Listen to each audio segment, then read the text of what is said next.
I got into documentaries from about when I was 17. A company called Windfall Films were making a film about explosives, the history of explosives, and my dad's an explosives expert and a character. So he was a contributor. His job involves carrying boxes of explosives and bombs, and I guess possibly it helped the company's insurance that I would do all of the carrying around of bombs and explosives.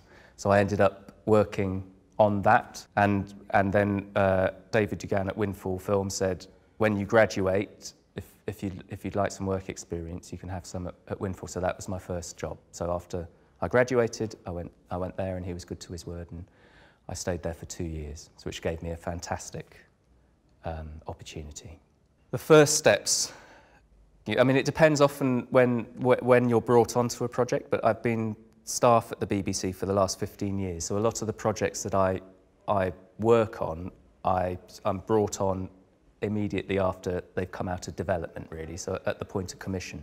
Not always, but that's when I tend to be brought on. And you want to become an expert as much as you can in the world, and you very quickly want to start thinking about what's the form of this film? How do you want this film to be? What's the grammar you're going to use? And you need to start, I mean, the key thing really is you need to start finding people and organisations and places that will let you film with them. I guess once you've found that, then you're going, really. But I mean, there's so much to do, depending on the subject in terms of, where are the boundaries, ethically, who can you film, what are the people's reasons? So if you found some people, why do they want to be filmed? That's a very important question to ask. Why do you want to be involved? Because if their reason for being involved in the film is not right or not, not particularly honest, then you kind of need to move on and find someone else. So I think really the key thing is you just need to start finding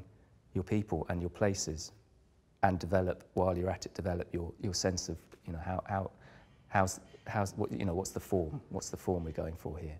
Are we going to have commentary? Are we going to have a presenter? Are we going to shoot it with 5 teams? Or are we going to shoot it just through one camera? All those kinds of things. For documentaries, I think you need to have a sense of people, a really good sense of people.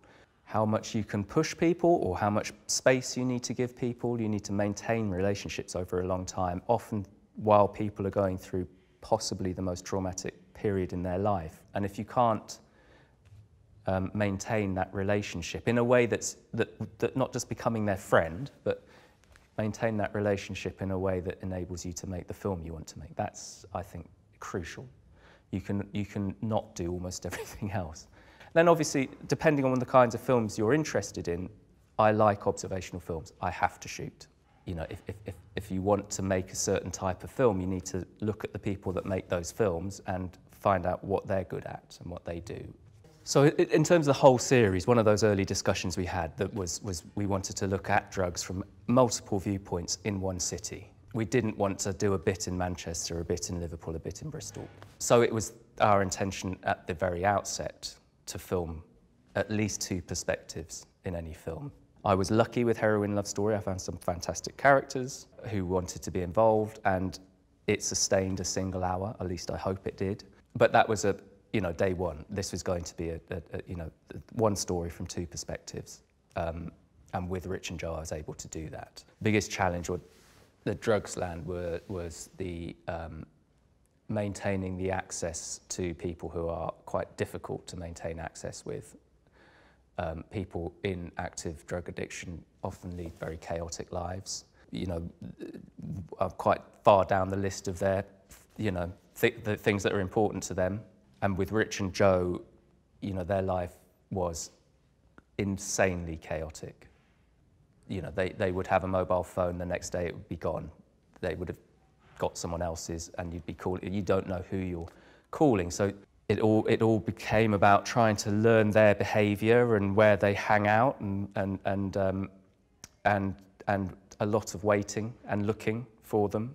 Their lives were not just chaotic but quite explosive, and their relationship could be quite explosive. So through all of that, maintaining a relationship in a way that you could make the film that we were trying to make was really difficult. And obviously the further down that process when as a team we were all more and more invested in it as a story. You could still completely lose access on your last day of filming with them. So that the pressure to, you know, to make sure that was always sweet and that was always good was huge towards the end. And there's no real incentive for them to want to take part beyond what they told me, which was they wanted to have a voice. They wanted to make something that might encourage people to make better decisions than they did. So that's all I had to hang on to, really. So maintaining that relationship through to the point at which you're able to show them the film and that they then hopefully like the film or are happy with the film. That's the biggest challenge of all with that film. Yeah, you have to have very clear boundaries, I think, as a filmmaker. I think with this kind of film, you know, there is a boundary and we're right slam bang in the middle of the grey area. But I think especially with films like Heroin Story and Drugsland, that's so crucial, those boundaries, and it takes an awful lot of thought with your team. You know, the series producer on it, Sasha Mertzov, is very experienced and understands all of these boundaries intimately. So he was a great person to have overseeing the project just to make sure we were doing things right. You do grow attached to people that you film with. There was one contributor in episode 3, a different episode, who had a really desperate life, and I almost decided I wanted to keep in touch with her, actually, because she had very little, very few other people in her life. But that really started when we finished. You know, you're quite clear. I'm quite clear with people when I'm filming them that this is what I'm doing, and I won't always be acting like a friend. I will always act with their best interests at heart, but that doesn't mean as a friend. The things you do with friends are not the things you do with contributors. I thought about doing a follow-up. Rich especially is quite keen to do one because he's in a good place. Well, he's in a better place than he was, definitely, and that's a hell of an achievement. But I'm not sure. I think the value of what he's enabled us as a team to do is really good. I don't think a film now would have the same impact, if I'm honest. But there is a sense that, I think there is a next step in people's journey who are in recovery, which we didn't tell with those two people. We did tell that story in the series, though. So again, I don't know if I would, no.